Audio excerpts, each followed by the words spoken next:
Hey guys, welcome back to the channel and thank you so much for joining me for another video. Today's video is a travel guide for Auckland, New Zealand. My partner and I are currently in New Zealand from Canada on a working holiday visa, and we lived in the Auckland region for the first 3 months of our visit here. So in this video, we're going to cover where to stay, what things to do, what to eat, how to make the most of your time in Auckland.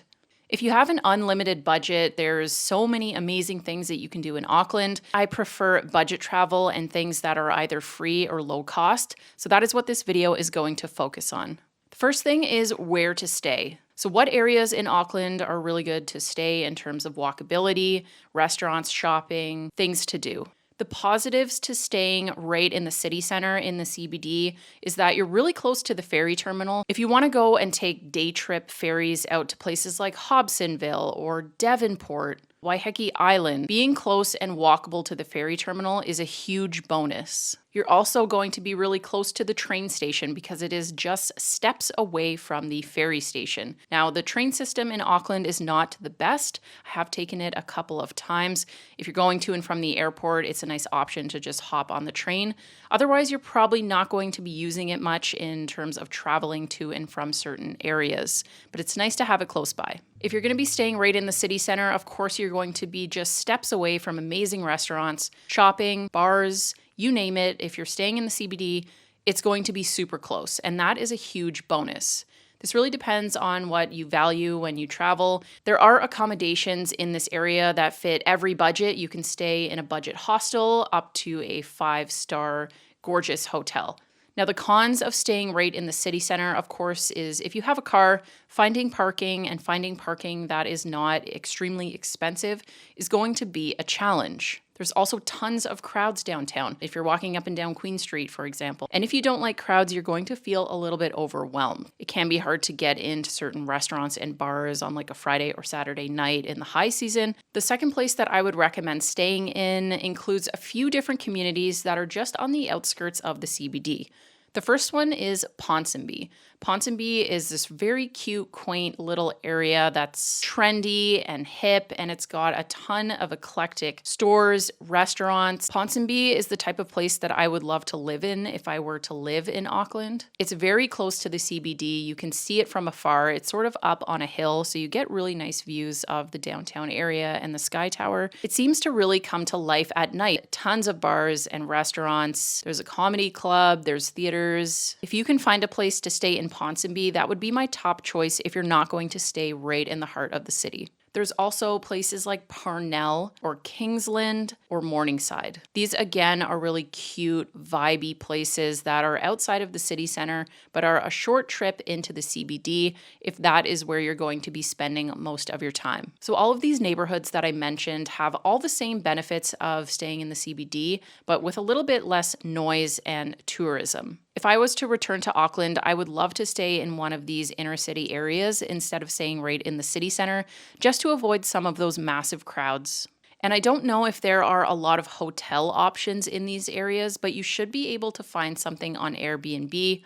Now let's talk about things to do. So I'm going to mainly focus on things that are either free or inexpensive. That's the way that I personally like to travel. And after staying in Auckland for 3 months, these are the items that I would recommend the most. The first thing is Mount Eden. This is a great spot to go for a walk, a hike up to the top, see the amazing views of Auckland City.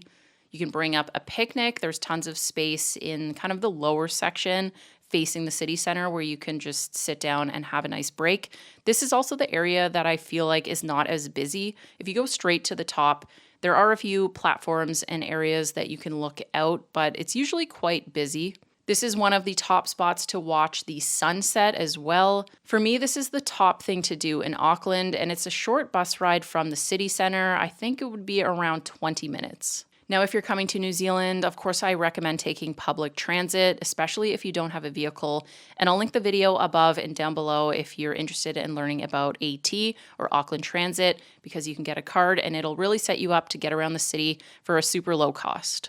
Next thing on this list is the art gallery. So this is right in the heart of downtown and it's free. Sometimes they do have exhibits on that you have to pay for, but the regular museum and the regular everyday exhibits are free. So this is a great way to spend a rainy day, or if you have a few hours to kill in between activities. I really enjoyed walking around this museum and seeing a lot of local artists displayed. There was also, I believe, a work from Picasso, which was kind of cool.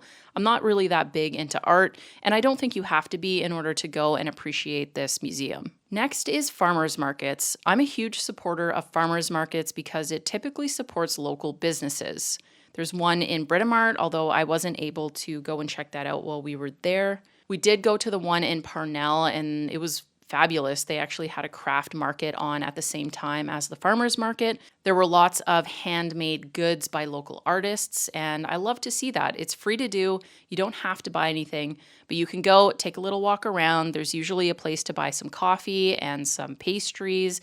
And there's typically lots of spots that have fresh produce. If you have a kitchen wherever you're staying, it could be a good spot to buy that. Next on the list is the War Memorial. This is located in the Auckland Domain, which is this really big park, and it also contains the botanic gardens, which are free to enter. You could easily spend a half day or a full day here just exploring, having a nice picnic lunch. If you walk to the very top, that is where you will find the War Memorial. If you're an Auckland resident, you do get free entry into the War Museum, but if you're interested in going, I'll put the prices up here for how much it would be. There are pretty spectacular views from the top of where the War Memorial is. Next on the list is to take ferry day trips from the city center. So I mentioned this earlier, and I'm going to list a few spots that you should check out if this is something that's on your list. The first one is Hobsonville. It seems like Hobsonville is this brand new development. There's so many incredibly beautiful brand new homes. They have a farmer's market every Saturday and Sunday, although I'm not too sure how long into the year it goes. There's a brewery and like an old aircraft hangar there. There are a few cafes and shops. And if you use your AT Hop card, it's only like $5 to get there. You could also go to Devonport, which is about $3 one way, and there are lots more to do in this area. You can do the walk up to the very top of, I can't remember what the hill is called, but I'll put it here. You can watch the sunset from up here or just go up and take in the spectacular views of the Auckland Harbor. There's a nice little town center with some shopping, restaurants. There's even a thrift store there or an op shop. This is supposedly one of the most rich areas in and around Auckland. You have to be pretty much a millionaire to live here. So it's cool to walk around and see all these incredibly expensive homes. There are a few other spots that you can go to from here as well, like Waiheke Island. That is a $43 round trip. So if you go later in the day, if you go after 1 o'clock, it's half price. You do have to come back after 7 p.m.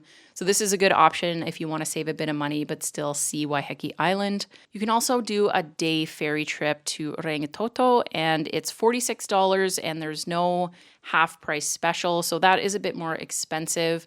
If you're into hiking and you want a really unique experience walking on lava rocks, I would say it's worth it. Next on the list is the Sky Tower. It was $60 for 2 people to do this, but I think it was super worth it. So $30 per person will take you up. There are a few different levels in terms of observation decks. There's also a restaurant up here called the Sugar Club.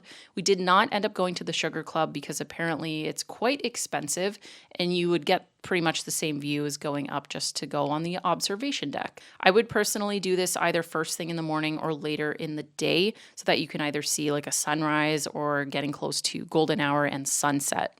Next on the list is the Auckland Zoo. It's $24 per person if you're a New Zealand resident. Otherwise, it's $35. I really enjoyed the zoo. I thought it was well worth the money. They have a lot of very unique things in this zoo.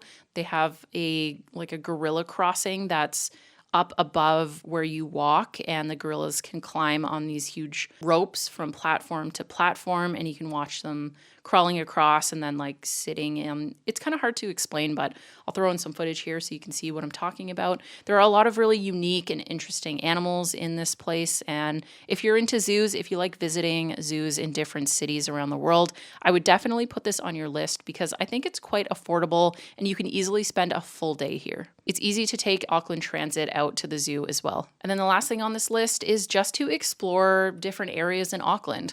I love to do walking tours, not organized walking tours, but I like to go out and explore different areas, just see what different communities have to offer. And although Auckland is quite hilly, I would say it's quite walkable as well. Depending on your fitness level, you can do walks up to things like the War Memorial, or you can just stick to the harbor area and walk near the water. Let's talk about food. So I'm not covering any sit-down restaurants in this video because my partner and I don't really go out and eat out a whole lot. These are the foods that I would recommend that are more budget friendly. The first is meat pies. This is easily one of the best things to eat in New Zealand, hands down, and you can get them practically anywhere.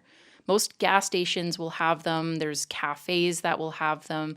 Little shops here and there have them as well. So you can pop in, grab a meat pie. There's all different sorts. There's all different fillings, and they're typically between 4 and 7 New Zealand dollars. So this is a great budget option. We've had many meat pies over the last few months, and we're not sick of them yet. This is number one on my list, what I would recommend if you're looking for a quick, cheap snack while you're out and about. The next thing is fried chicken. So there are a ton of Korean fried chicken spots in Auckland.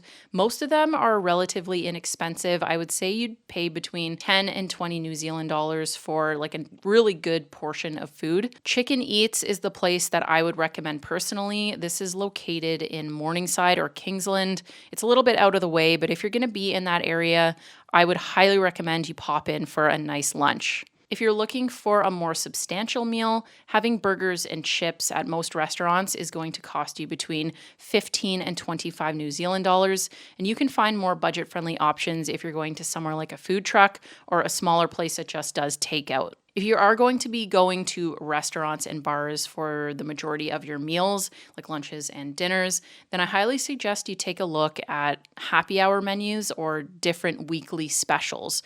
Try to align your schedule so that you're going out to different restaurants you want to try on the nights where they have better deals. This will save you money in the long run, and you'll still get to try the food that you want to try. So I hope this travel guide helped you out in planning your trip to Auckland, New Zealand, and we'll see you very soon in the next video. Bye.